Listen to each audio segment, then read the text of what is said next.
esportsbets.com, the service where gamers will bet real money on virtual events. Only here, the best odds and widest coverage of games from Dota 2 to Hearthstone.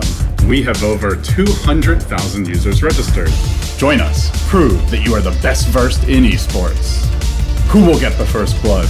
Who will take the first Roshan? Who will win the knife round? Participate in the race of predictors and earn real money. The more bids, the more bonuses. Reward for your first deposit up to $600. esportsbets.com. Foresight, passion, and calculation. All right, so game number 1. Doesn't take a whole lot. Maybe not the most exciting game ever with only a couple of RPs. It's more just... It was a strategic game. Strategic chess match that pretty much Polar got what they wanted, did what they wanted, and fortunately for Fire, they just couldn't get what they wanted out of that. And also props to DK Phobos. And shout-outs to Wix down to let us know. World record Agnum's grab on your Venomancer by almost a whole minute. Before that, it was actually ROTK on the Venomancer with about like 13 minutes and 30 seconds, and Phobos pulled together in like, what, 12 minutes, 40 seconds? So around there, yes. We're breaking records today, Merlini. Well, I think Fire needs to go back to some of their older drafts. It's very interesting to see how drafts develop mid-tournament. Yeah. Like last time we saw Lycan like very highly prioritized, and also like Tidehunter. Yeah. Tidehunter very highly prioritized. I don't even think Tidehunter was banned that game. They just wanted to go right for that Centaur. Do you think Tidehunter would change things up at all, being able to have the Tide and the RP together for huge disable, huge wombo combo Not factor? once they got BKBs. Yeah. Illidan's really good about his BKB timings. I don't think you'll be able to take him down like that. And on top of that, they have Aegis. Aegis are really good against those one-and-done ultimates. So it would have been nice for sure, but I think they had too many weak links in their draft to cope with the Drow Ranger strat.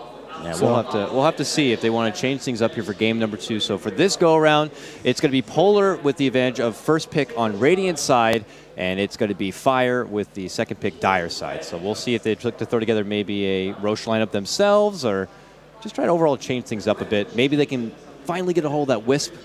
But then again, I don't think they'll have to ban it out, because otherwise FNG, I imagine, will just grab it up for himself. They won't get first Wisp. big advantage. So we'll see here. It's now match point.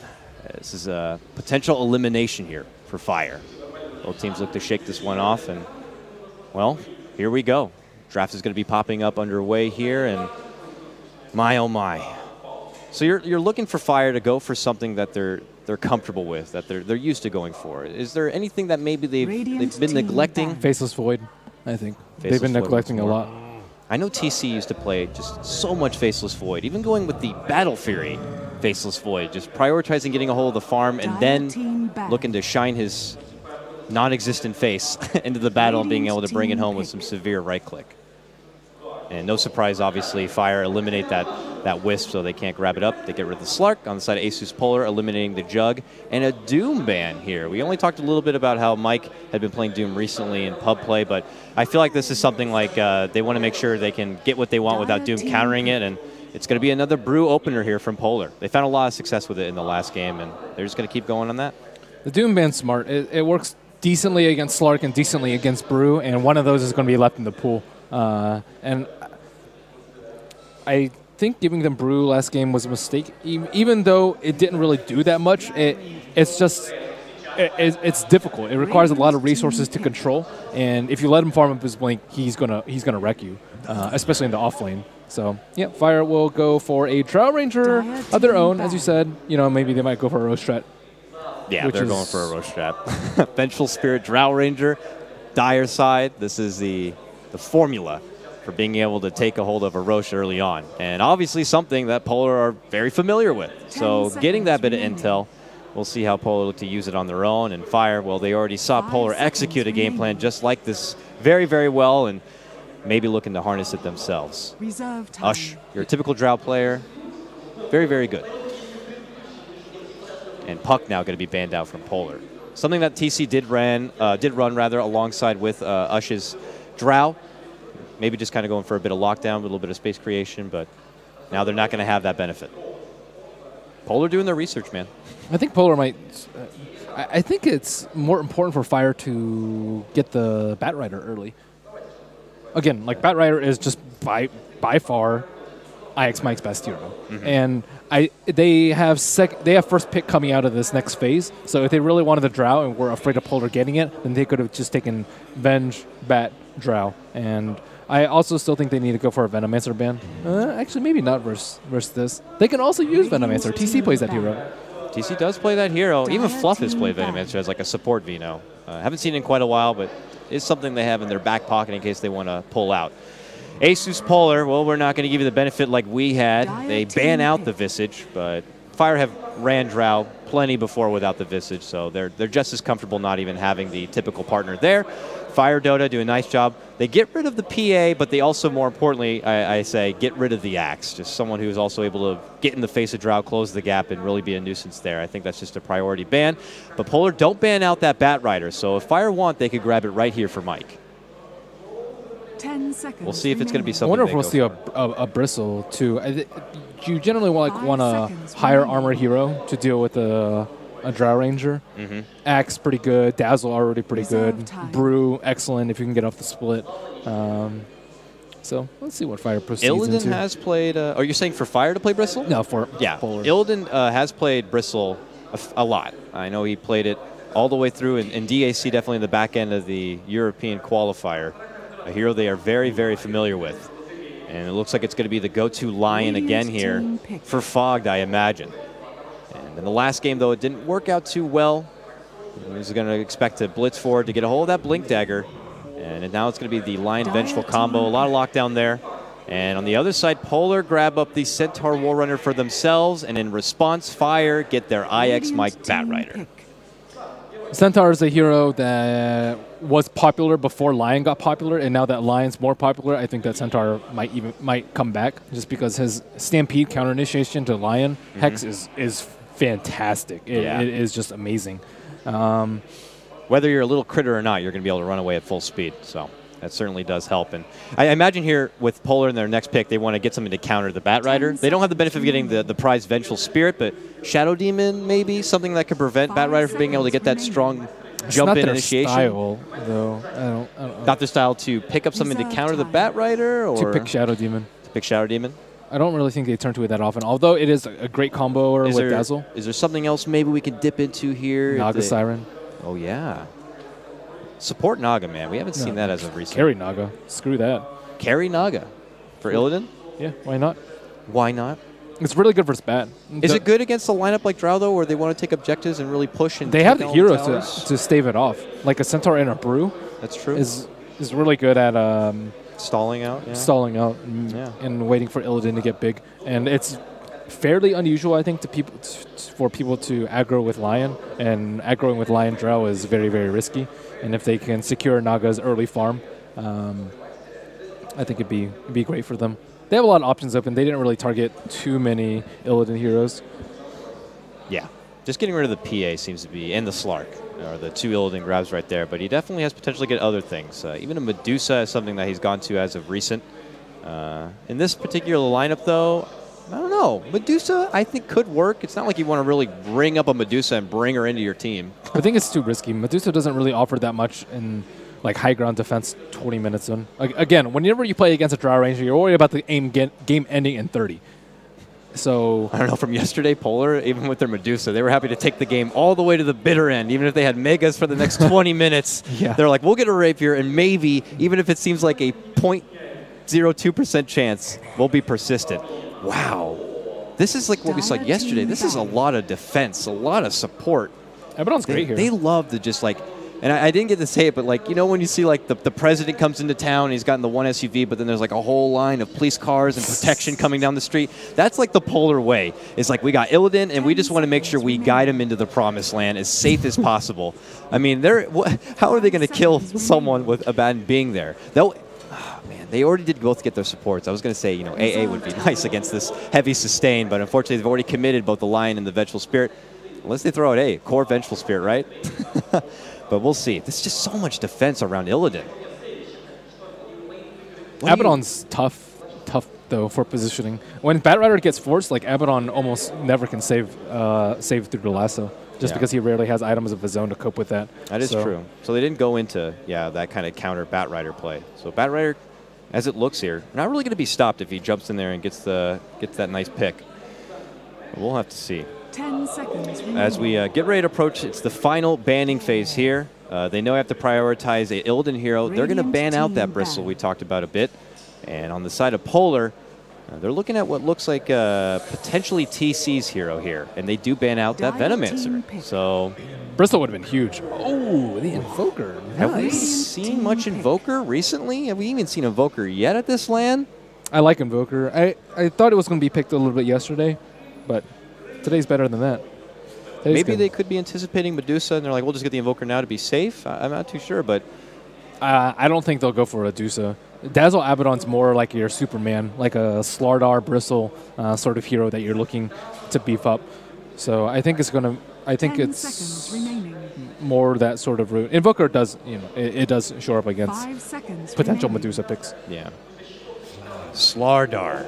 Yeah. All right. Well, Slardar had their number yesterday. That's what you go with Dazzle Abaddon. This is an older Rock's Kiss sort of strat with the Slardar Dazzle Abaddon. Minus armor. The thing is, it's substitutable. You can sub them out for Bristle. So I think Fire know what to expect. This is not a surprise for them, this last pick from Illidan. And it's a great hero at dealing with Drow. If he has a support with Weave and Abaddon Shield on him, he can just man up on Drow Ranger with no cares in the world. He'll definitely be able to man mode this kind of a game. Jumping in, being able to close the gap onto that Drow, having the benefit of that shield, the sustained power. Dazzle could also be nearby, of course, and he'll be able to really go to town there. And maybe it becomes a bit more crucial if Fire want to play that kind of kiting game. I like Slardar. Do you? Yeah. What do you think about how he looks, though? He looks terrible, but he is an ugly one. He's a great hero. He's really niche, which is pretty. I almost think the Dota 1 Slardar looks better than Dota 2. They both look pretty garbage. Let's be fair here. Valve, please help this guy out. Let's get a makeover happening here. But he lost the vote. They tried. Somehow, some way, people anticipated they wanted Faceless Void to get a face or something, and they got the vote through for that. It was extremely popular. But here we go. People getting amped up here at the Cyber Arena here for Starladder Season 11. It's going to be our second game here of Asus.Polar taking on Fire. Match point for Polar. Fire, they lose this one. They're done with their Starladder road, and the winner will look to move on and go into the loser bracket finals. So I'll lead off your introductions for your Radiant side. It's going to be Asus.Polar, formerly known as Virtus.Pro.Polar. It's going to be Mag playing your Centaur Warrunner. We got FNG playing his support Baden. Mid lane, it's going to be DK Phobos playing the Brew, so they are switching up who's playing the Brew this game. We're going to have Lil playing that Dazzle, and of course that will leave none other than Illidan playing your Slardar. What about Fire, Merlini? Who's on that Fire team? Why don't you go ahead and remind me? Got TC on the Invoker, Sir Tyler Cook, Fluff and Stuff on the Vengeful Spirit, Fogged on the Lion, IX Mike playing his Bat Rider, and Ush on the Drow Ranger. On the Drow Ranger. Yep, Tyler Cook for TC. I think originally, though, if I remember correctly, back in Dota 1, it was originally the Troll Chief was his name. The battle begins. It works. Played that Troll Warlord last game. The Bounty Rune is going to be able to snagged up there from TC as he heads back, and of course, it's going to be a 1-for-1 trade. Mag gets his own and takes that right back towards the off lane. So lanes will begin to develop here. Looks like it's going to be a potential mid lane matchup here. And there again, you're going to see support blocking out the wave there for TC. He takes over. And it's going to be the Invoker taking on the Brewmaster here. How do we feel about this matchup, Merlini? It's not bad. Invoker, I don't think should lose this lane, especially with Drow Aura. But it's farm for farm. Neither player should die. Interesting. So he actually immediately goes into the value point of Drunken Haze. Of course, it costs 50 mana, and he has a fair amount of mana to work with, but you put it out there, and TC's right-click pretty much becomes a coin flip's chance of getting that CS. Right at level 1, only 45% to miss. So CS becomes a bit tricky there for TC. I like both the Invoker and the Slardar picks. Mike taking a little bit of damage. Yeah, he's getting muscled back a little bit there from Illidan. And this is all about, can Asus.Polar make Slardar into Superman? And can Fire control Slardar enough so that he doesn't just crap all over the Drow Ranger? And I like seeing this sort of bout. Yeah, like what we saw yesterday in game number 2 for Polar taking on Ninjas in Pajamas. They had valued so much around the Medusa and hoping that she would be able to go out of control. But for NIP's play style, that wasn't the case. They like to play very, very aggressive and not allow her the opportunity to kind of build up that farm. And they kind of really pushed. They did take advantage. They had that lycanthrope in that game, and they were able to get quick Roches and quick objective grabs. So we'll see if Fire look to go a bit of the same here, having that Drow, of course. And we're already seeing a lot of support movement coming up from both sides as they head towards that 2-minute rune here. FNG already nearby has the Apothec Shield already leveled up on his LOA, and there you see Fog. Lord of Avernus. What, dude? Can't have I like the Dota 1 names. I can't help it sometimes. Lothars and etc. But look at this. They actually migrate all the way through. Mag is going to go right for the jungle. Kind of similar to what we saw from IX Mike last game. Actually, what we saw from both offlaners last game. Just they walk on back. They're done there. It's a difficult tri-lane to face. And generally, like, Abaddon's good against the long chain disables on a hero. But with Fire, they can just constantly right-click. They have Venge Aura, they have Precision Aura, and they have 3 range heroes. And what are the melee heroes going to do versus this lane? They can't. There's no amount of sustain, or the Abaddon can't put out enough sustain to keep them safe from the harass. And he's not going to be able to see us anyways. They're not really going to be able to hamper Drow's farm. So might as well just go to the jungle where they can at least get a decent blink timing on Mag. Yep. And so for now, that allows Ush building together 18 and 6 CS. Ush, the youngest one on the team, a new up-and-comer. Coming into the Starladder, at least as far as Starladder across the board, has the highest GPM average, so he knows how to find the farm if given the opportunity. Yeah, he played in NA region. Statistics. Come on, man. I'm trying to boost him up a little bit here, sending my vibes of confidence towards this way, but all right, I guess you're not too confident in the pool that you had to work with here. Near the bottom, you see Mike is trying to contest. He's working with taking away those creeps. FNG sees it, actually snags up a kill right there with that nuke and takes it away from Mike. But it's a nice thing about your Bat Rider in the off lane is he could just easily fly up and down and be able to take away all that side farm. But they're starting with the push on the top lane, seeing both those heroes leave. Starting to get right-click down. Vengeful Sphere, no point in Command Aura, opting for the Wave of Terror instead. Command Aura, man. Is that what it's called? What it's called? Vengeance Aura? Dota 1, man. Dota 1. I know all the Dota 1 spell names. Dota 1. Lion, the Demon Witch. The Demon Witch. The Shadow Priest, right? Isn't that Dazzle? Yep. I got it. And now you're going to see the Invis Root pops up here. FNG snags it on up, and he heads right towards that top lane. They take down that tower to about a 3rd life, and Mag comes right on back. Trying to throw there as tranquil as it looks like. They're all low on HP. I mean, this is a little dangerous. All right. Takes about 4 minutes, but Fire do get the first tower kill there in the top lane. And a lot of gold coming their way. Ush is throwing together his first race band, and we'll step on back. Let's touch base with the mid lane here. So you can see TC 24 and 12 going against Bruce 14 and 3. TC is really taking control of this mid lane with his Invoker. Well, he drained his mana, and going the Drunken Haze is already a pretty mana-intensive build. And yeah. With EMP, there's no way you can put out any pressure. Yeah. So the Quas Wex build-up for TC in this game. A build-up that we didn't used to see a lot of, and now it's all the rage. That's what you got to be getting here. No more flashy Sunstrikes for us. It's so good against this lineup, though. Like, Abaddon has a very difficult time positioning. And TC doesn't. Look at that. Even if he just sees the EMP and tries to walk away, it's still not enough. All of his mana is gone. So there's like really nothing you can do with good positioning. Now he has to walk back towards FNG, and he's like, brother, I have no blue bar. What happened? The Invoker, though, with Orchid, he can just completely shut out the Abaddon or the Dazzle. And on top of that, if he hits Abaddon with the EMP, he's useless. Yeah, sure, he has ult, but that doesn't do anything to save him save his team in a fight. So I really like the Invoker pick. It also is a great counter initiate for Stampede. Making it go into Phobos, but FNG is here. Will get the heal off and the shield. FNG, that babysitter, man. Selfless play, patiently waits out that mid lane, and Fire not going to be able to get that engagement right there. Well, IX Mike maybe taking a little bit of... Ooh.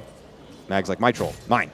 Steps in, They've had a lot of heroes down here trying to mess with Mike, and Mike hasn't died, so that's pretty big for him. Yeah, good for him. Walks on forward. He's about 4.5 as far as levels go, and heads right toward Illidan. And we haven't really talked about Illidan down here, who had been working with a lot of lane. Oh, he sprints. He's moving on forward. He has the amp damage out. Yeah, Mike has to be careful here. How are you going to catch a bat? And he's got haste, so convenient for Mike. He's able to easily fly back and Fluff forth. is actually going in maybe for a stun. If Illidan starts taking the tower, this could be very dangerous. Illidan's playstyle loves to get very aggressive here, but does not want to overextend. And will pull on back. But yeah, Illidan though pops out sprint again. Oh, this time he could be baited in. He's got 983 gold near that 1K mark and went with the power treads. I imagine going to go right for that blink dagger and that mobility. Mag is here, not level 6 yet, so they won't have the stampede on top of it, but he's waiting in the wings nearby. Very patient play. We have yet to even see our first bloodbath. 7 minutes in. Uncharacteristic for a lot of the games we've seen so far at this LAN. Safe play, very passive so far, or at least when they try to make their engagement happen, not getting as lucky. Phobos, dag nabbit, all my mana gone again. And he is going for that Orchid. 2 robes already grabbed up there for TC. Across the map, you can see Fogged. He's got 900 gold. He's got a little bit of time to solo. Get some solo XP, try to get a hold of that finger maybe quickly. And where's Ush at? My boy Ush over here, he's got his power treads and his Wraith Band together, and he's going to head on back. And both support trying to soak up some experience in the top lane while their counterparts go to the jungle. See Fluff and Mike trying to invade that area. They know that it's not warded, or they think it's not warded, rather. I think it's not warded. They got a nice little aggressive ward themselves. And it looks like Mike is going to wait out for this stack and farm it himself. He's very close to his blink. He's going to take out this stack, take out the small camp that's double stacked, and that's a lot of gold. Phobos nearby. He's like, I'm just going to go ahead and try to get this 8-man rune. And Fluff says, nope, sorry, that's mine now. Takes that DD, walks away, and Phobos, sad panda, to walk right back towards that mid lane. GG Mud Golems. See, look at Mike. It's a lot of gold. Ton of gold. Uh-oh. There's going to be the poison. He's just going to fly away. Immediate TP even as he hopes at the fire. Oh, nice little snag there. Lil's able to take some of those creeps for himself with the heal. And Mike has to head all the way back to the baseline. Meanwhile, look at this. Fogged still planning himself, getting that solo XP up here. He's very close to level 6. The Polar supports are just having a difficult time to getting anything accomplished.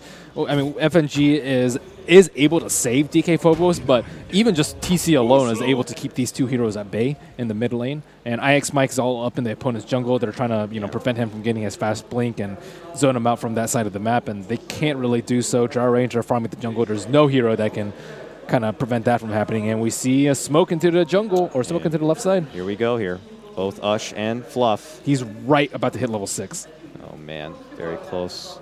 1 creep. Fog, trying not to give any information that maybe something He's really is fishy. far out, so. Yeah, it's just a little too deep right here. They get the wave. Do they want to overcommit? They don't. So they'll have to pull on back, even with the rotation potentially coming. They cancel it. So I think mid would be a lot safer for them. With DK Phobos not having mana, if he gets shielded, whatever, they could just have Cold Snap to follow up, Venge Stun to follow up. Doesn't matter. Maybe just want to make sure they can shut down this mag, prevent him from getting, at least force him to take a lot longer to throw together a Blink Dagger and a level 6, but they're not going to be as lucky being able to get together. I have to agree. Phobos could have been the easier grab towards that mid lane. But it's more expected, so. Yeah, that's true. That's true. But man, Polar love this. It's not even like a position 4 and 5 support. This is like a 5 and a 5. Like, they are both very, very poor. And, just like playing that very selfless kind of a game where all they want to do is just be those bodyguards. Right now you can see FNG is like, I'm going to roll with you, Phobos, just in case something breaks out, which could happen. Try to pull out the split. EMP's there, but the split had already gone on out. The weave is going to fly. Fluff could be in trouble, though, and they do converge. Fluff throws out the wave. At the same moment, you see Illidan making it go on to TC on the high ground there. So we'll lock on to TC here as Fog moves on forward. They are able to take down Fluff, you saw on the bottom. TC also drops. They turn back Finger, catches out Illidan. So it's going to be a 2-for-1 trade, but we're not done yet. FNG is able to take out that sentry, and now they will disperse. Nice ult by Phobos. I don't think they expected him to be able to get that off. Radiant's bottom tower is under attack. Well. And we'll see Mike here return back to the bottom lane. That would be a good turning point here for Fire. Be able to go more on the assault as soon as he gets that Blink Dagger. It's getting pretty close, man. 1,800 gold. He heads right back towards that bottom lane where Lil had been trying to find some solo farm for himself on that Dazzle. Is level 7. And Illidan sprinting up. Oh, boy.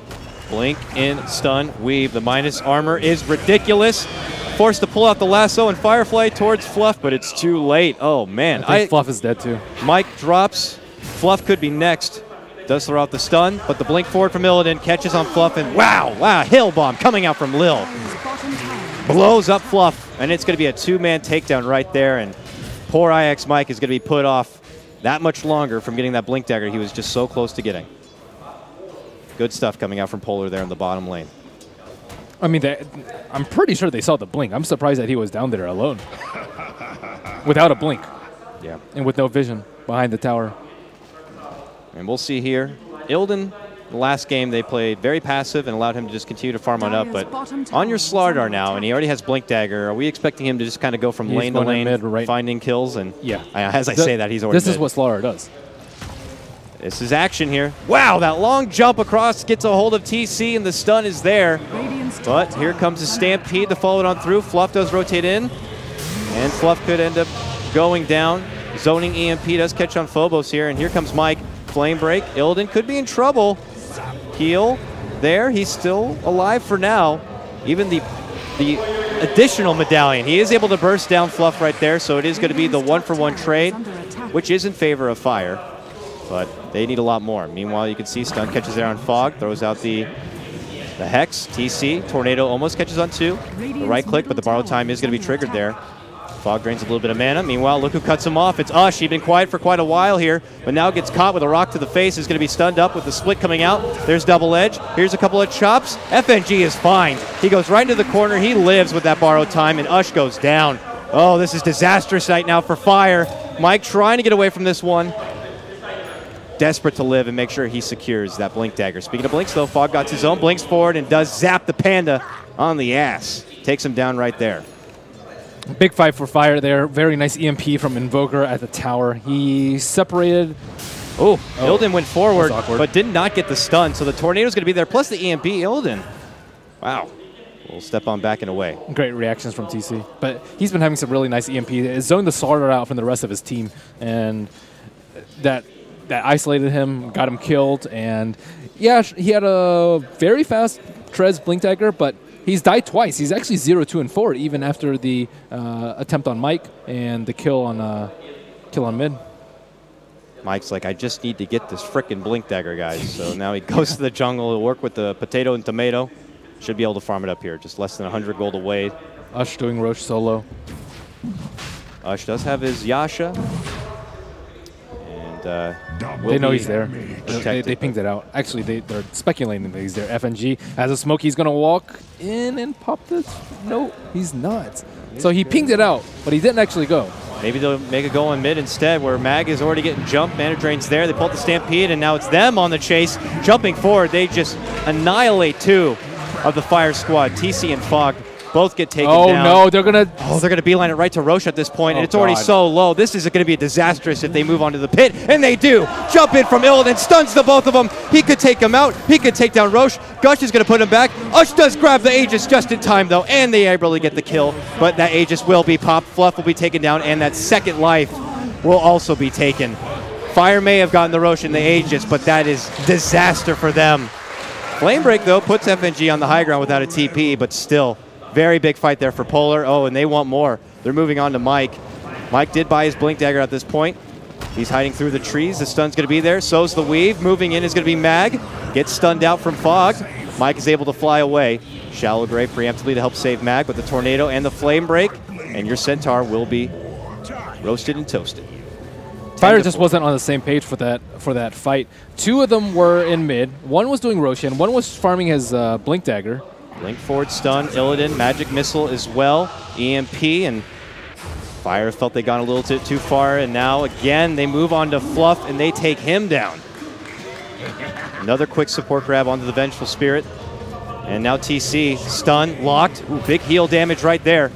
TC steps back, throws out his own Tornado, does catch on Phobos. Here comes Mike with that Blink Dagger, lasting one in, but Illidan with a very nice stun locks him in place and catches Ush as well. But they are going to now go on to Illidan. Illidan gets taken down. Stampede forward. Here comes Mag. Jumps forward, gets caught with the stun immediately, but they're able to take down TC. Now Mag is going to be the one caught out. Gets shielded up from FNG. Trying all of his damn that he can possible to save Mag, but can't quite get it. Now the finger comes out to FNG. Borrow time going to be procced. Ush desperate to get away. FNG gets the kill there, though. Taking down Ush. Brew is back. Two-man stun from Fog. Fog, though. Ooh, quick blink. He lives for now with 10 life, but that urn. Oh, nicely done from FNG and his Abaddon. Bloodbath on the mid lane. still continues to work out very well for Polar. That creep lasso. He lassoed a... Oh, I didn't even notice. He lassoed a creep. Oh, man, Mikey boy. That was just... That was a terrible last 5 minutes for Fire. They just had a stall at the mid tower. They don't have a ward up the hill in mid, and they're constantly getting caught off guard by these blink heroes initiating from this area. They have a ward on the high side of the mid lane, but not on the bottom side. Radiant's middle tower is a lot under of attack. engagements happening here. Illidan, surprisingly enough, 1 in 3, it looks like, on his Starladder. He's getting involved in a lot, but sometimes he just seems to still get dropped. Die? Yep, they jump in. Dire's top Eats the tower stun, is under throws out the attack. amp damage. Says, see you later. Just a small high five for your Bat Rider from the Starladder, and we'll walk away. Interesting. Taking a look at the net worth here, only a small advantage for Polar at this point, about 1,500 gold. Considering that Fire, we're able to take that tower, and they got the Roche as well.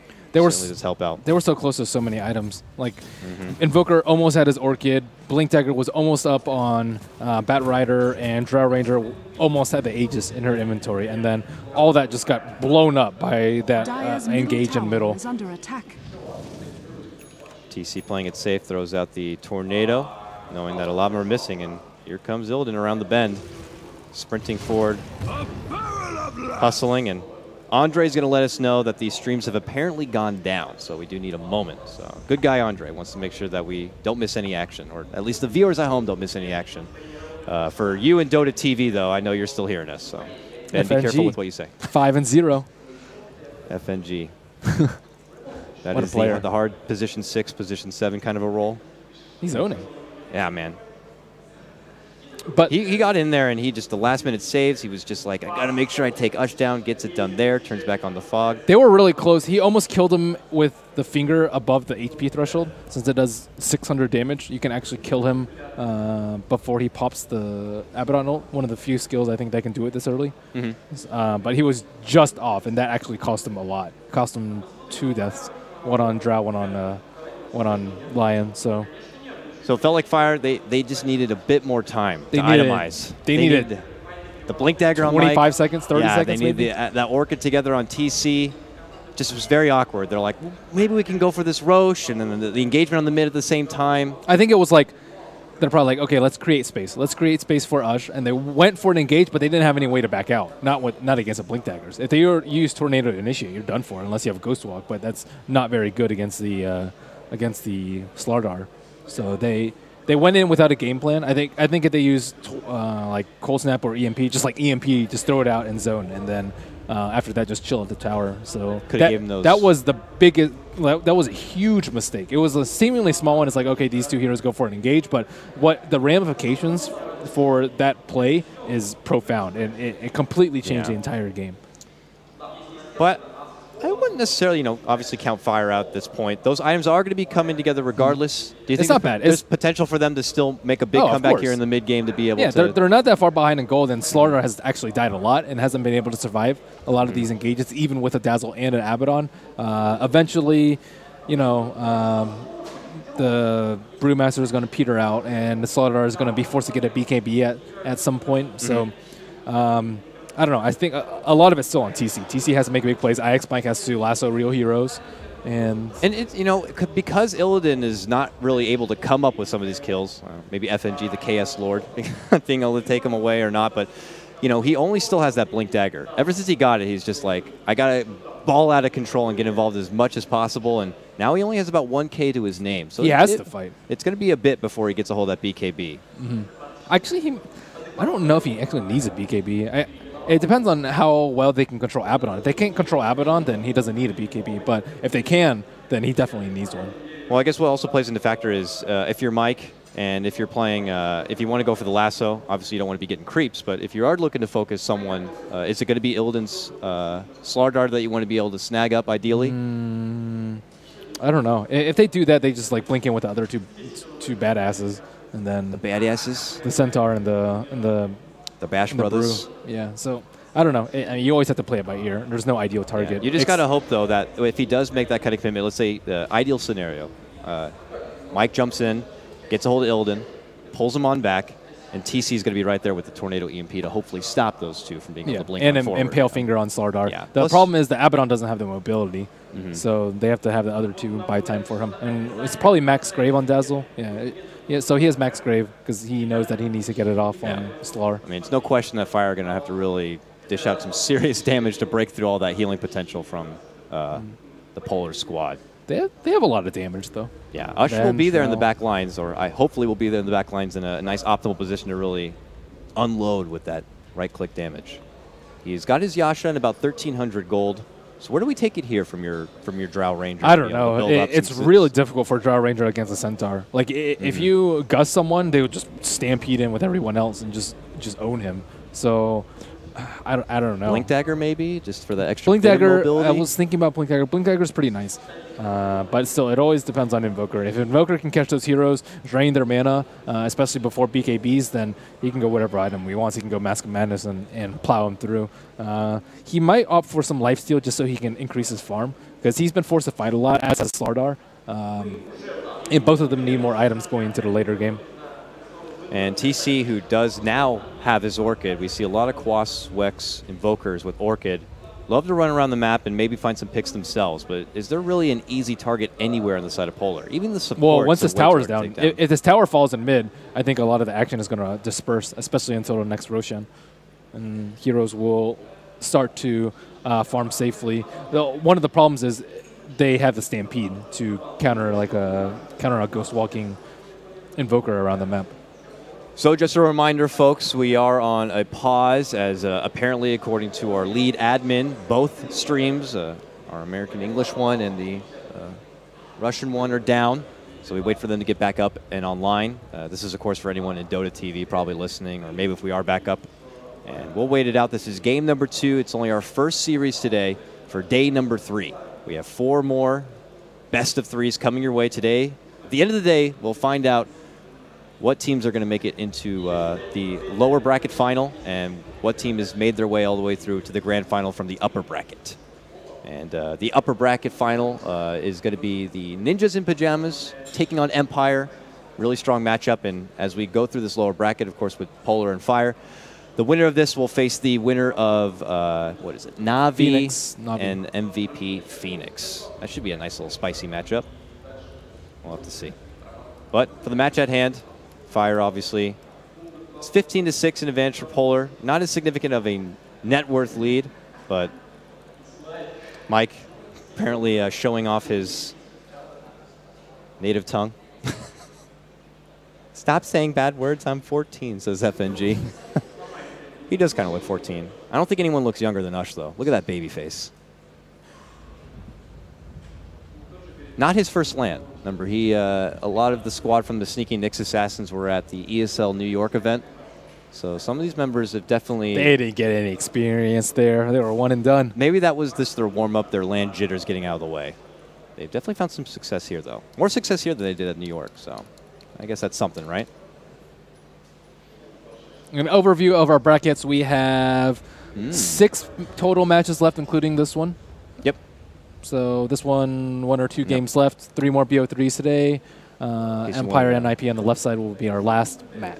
Yeah, an exciting one. Everybody really getting behind the Ninjas in Pajamas. Coming into this tournament, people almost scoffed at the idea of how confident they were. Even their manager apparently went out. He's like, I wouldn't have signed this team, or I wouldn't have been a part of this team if I wasn't confident that they were going to be able to take it to some of the bigger names. And they've already proven that so far, being very impressive. But I think Empire is probably the team that a lot consider the favorites coming into this tournament as a whole. Would you agree with that? I actually liked VP.Polar a lot coming into this tournament. Oh, yeah? Yeah. I like VP.Polar and Empire were my favorite 2 coming in. The big 2. And if things continue here and Polar do succeed here, there is still potential for that Empire VP.Polar matchup in the grand finals. So that's something we could see. So, Ben, we're getting to that point. How are you enjoying your next trip? This is like, what, the 4th time you've been out here? 10 or 4. It's always a little worse coming in the wintertime. A little worse, It's really cold in Eastern Europe. Here, man. But I mean, I'm coming from the East Coast. It's about the same, but as of recent, it's getting colder and colder. I'm not used to anything below 50 anymore. I'm spoiled. You are spoiled, dude. I know. That's why I moved away from Chicago. So spoiled, you bring your own food. do the food here, that sort of situation. But support play is just so difficult. Well, I'm getting word from our producer Roman that we are coming back live to our Twitch. So if you're hearing us now, you just missed out on some serious in-depth conversation. And let's go. Praising how great of a caster I was, and only Dota TV You are really great. heard it.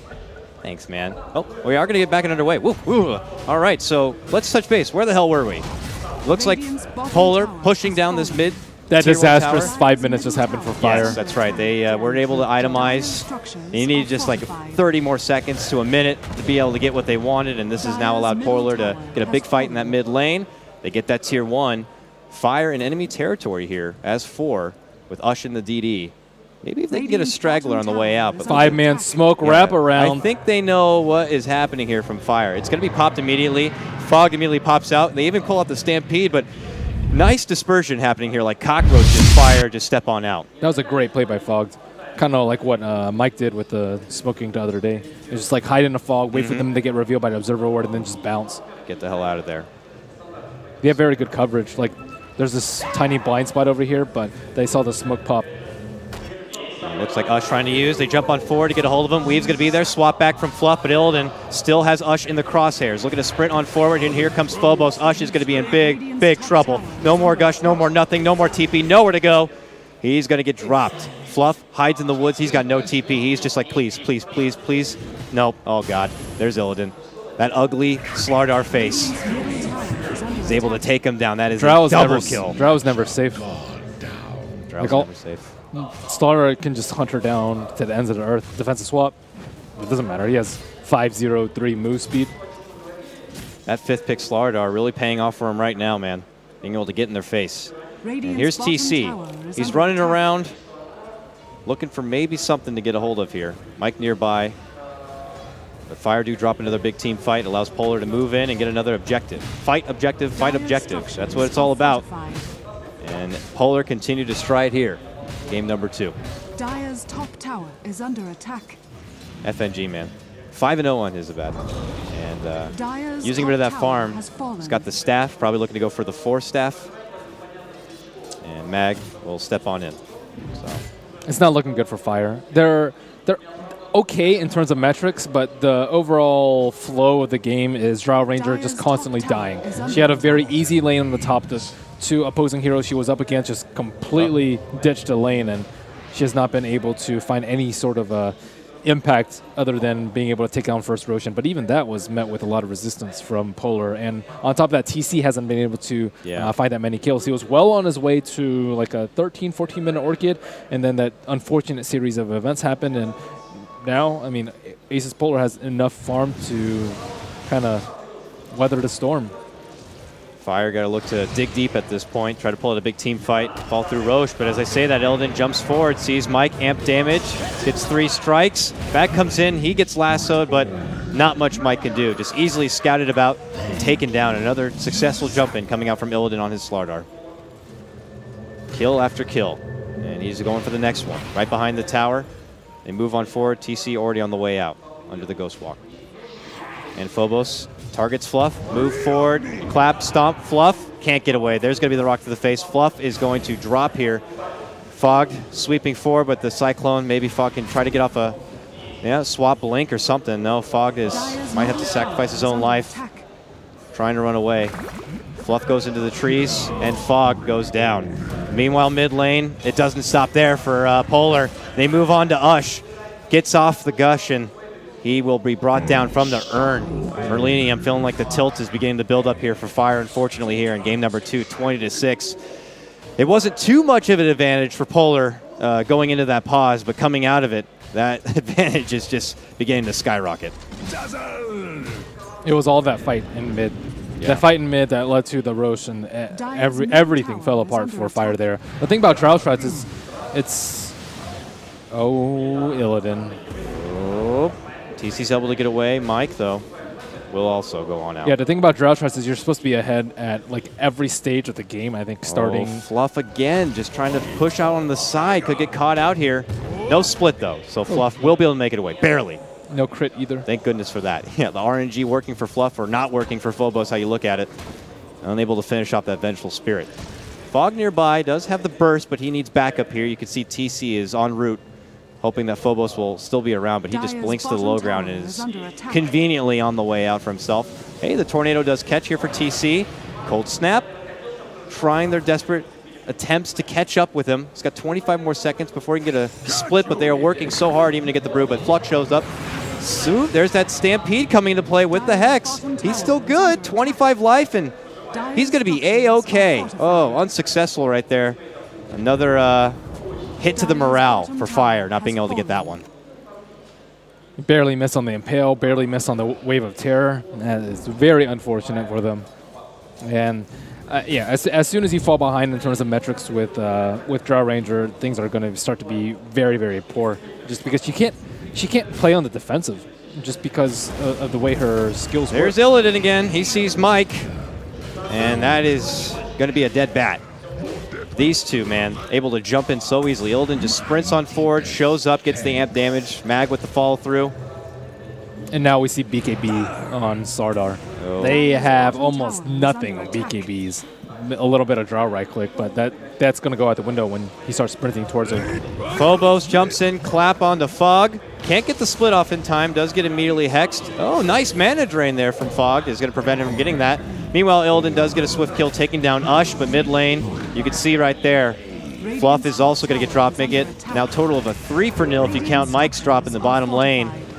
The assault continues here for Asus.Polar. Yesterday, man. Didn't look like the Polar squad going against NIP, but very dominant here in their series against Team Fire. Abaddon has a Yules. Bad. Really good for Spat. Yeah. Yeah. Hardy. EMP can't look away for a moment. They are able to take down Lil. A small victory.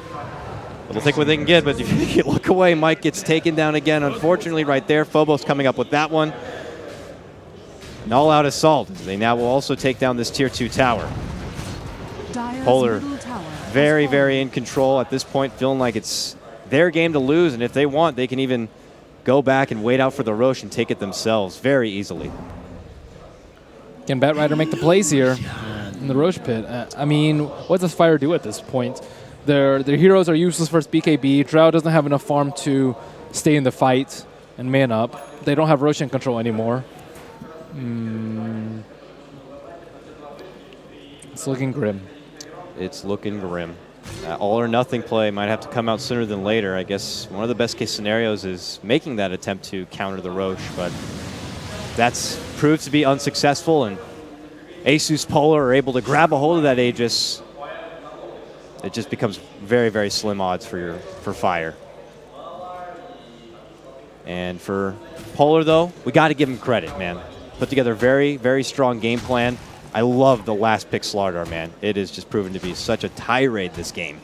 Working very well. And the Abaddon pick. Yeah. But Brewmaster is back where he should be, I think, in the first phase picks. Jump onto TC. There's the amp. Not even a Ghost Walk is going to save you, buddy. And there it is. One last smack. Illidan gets that kill even with the help of the Stampede. Meanwhile, Fluff is on the way out. Not going to be scouted. Just continues to be pick after pick after pick. Now 25-7. Ush does go for that Blink Dagger on the Drow to be able to get away and create some space, but this Asus.Polar, they're not about that space life. They're able to easily jump in, whether it's going to be the Centaur, the Starladder. Look at the ward placement. They have one right on top of the Ancient stacks and two in the very defensive camps that Fire are looking to farm. And these are ones that are very unlikely to be dewarded. They even threw a sentry down. And now Mike, near that bottom rune. FNG's there to take it. And Mike will just kind of head on out. We'll see, though, as Polar continue to get what they want. And how much of a beating are Fire going to have to take here before they can really look to bounce on back. Such a shame. Showed a lot of promise yesterday. Were the underdogs yesterday, the day of underdogs, I guess you could say. But Polar showing that they're in this for a reason. Now they do go into the Roche pit. Amp already out right now. Illidan level 16. And that level 3 amp damage, man, minus 20 armor. Absolutely ridiculous. Ooh, Mike tried to do a cheeky play. Couldn't get there. Split second off, but being able to split it on out. And I don't even think they popped a BKB to be safe. So, didn't even go for the flame break casual grab. And here we go, mid lane. They make the jump all the way on forward. Phobos maybe looking to make a go. There's Illidan. Hops right over that EMP. Does get sheeped. Very low mana. Hey, Mike steps in. Fingers there. And they'll be able to take down that Aegis. Now they're pretty deep into the fire base. Can they take out Illidan before he blinks out? Nope, they can't. He just blinks right towards that tier 3 tower. Gets healed on up. And they will be fine. Now the weave going to be dropped right here. And it's going to be Polar now looking to go on the assault into the high ground. Mike going to get caught out with that stone. Locked in place. Forced away. Cyclone going to be catching on TC. Mike still trying to get away. The second rock going to be connecting there. DK Phobos not looking to let on up. Meanwhile, back and behind, FNG going to be saved up from the shallow grave. It is going to be brought down there. Mag moves in with BKB, and so does Phobos, and they're able to just slaughter TC.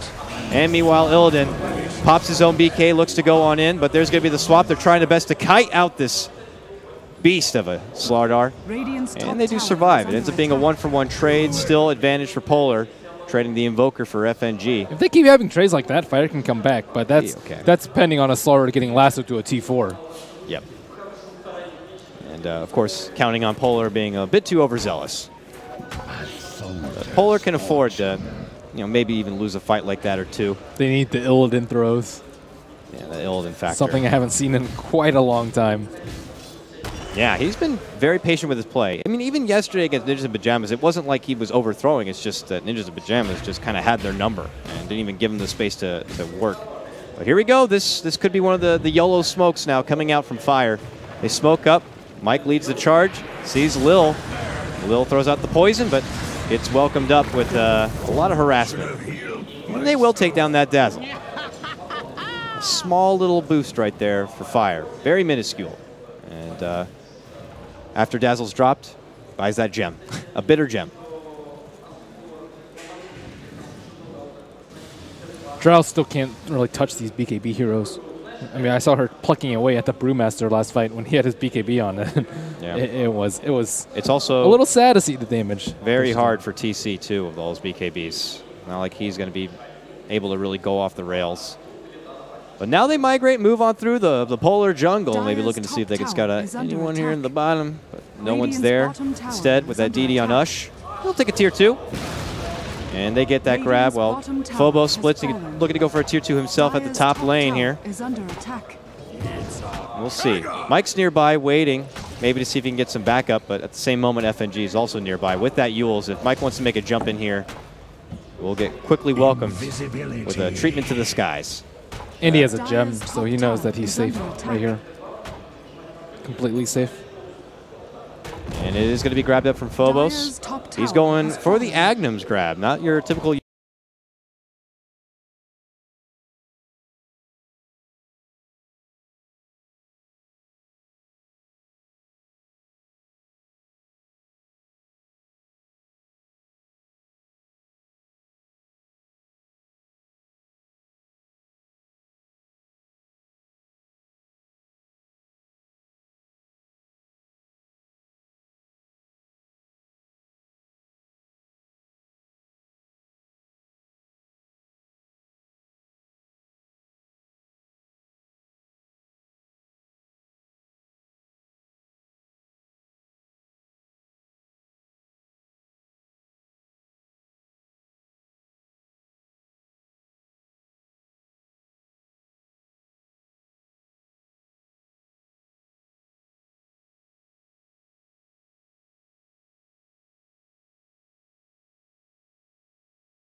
very solid today. Seems like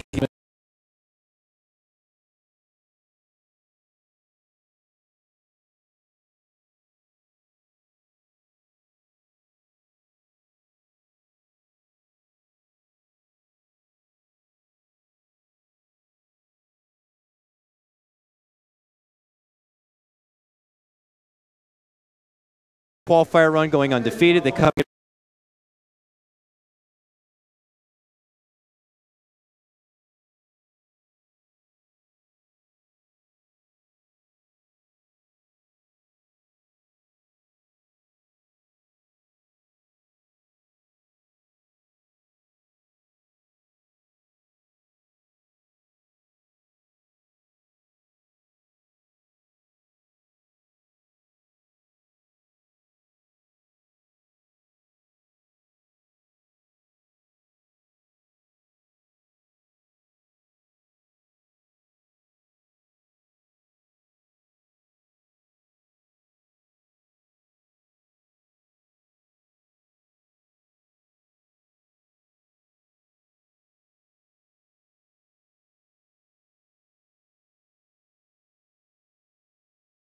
a very even playing field, but it's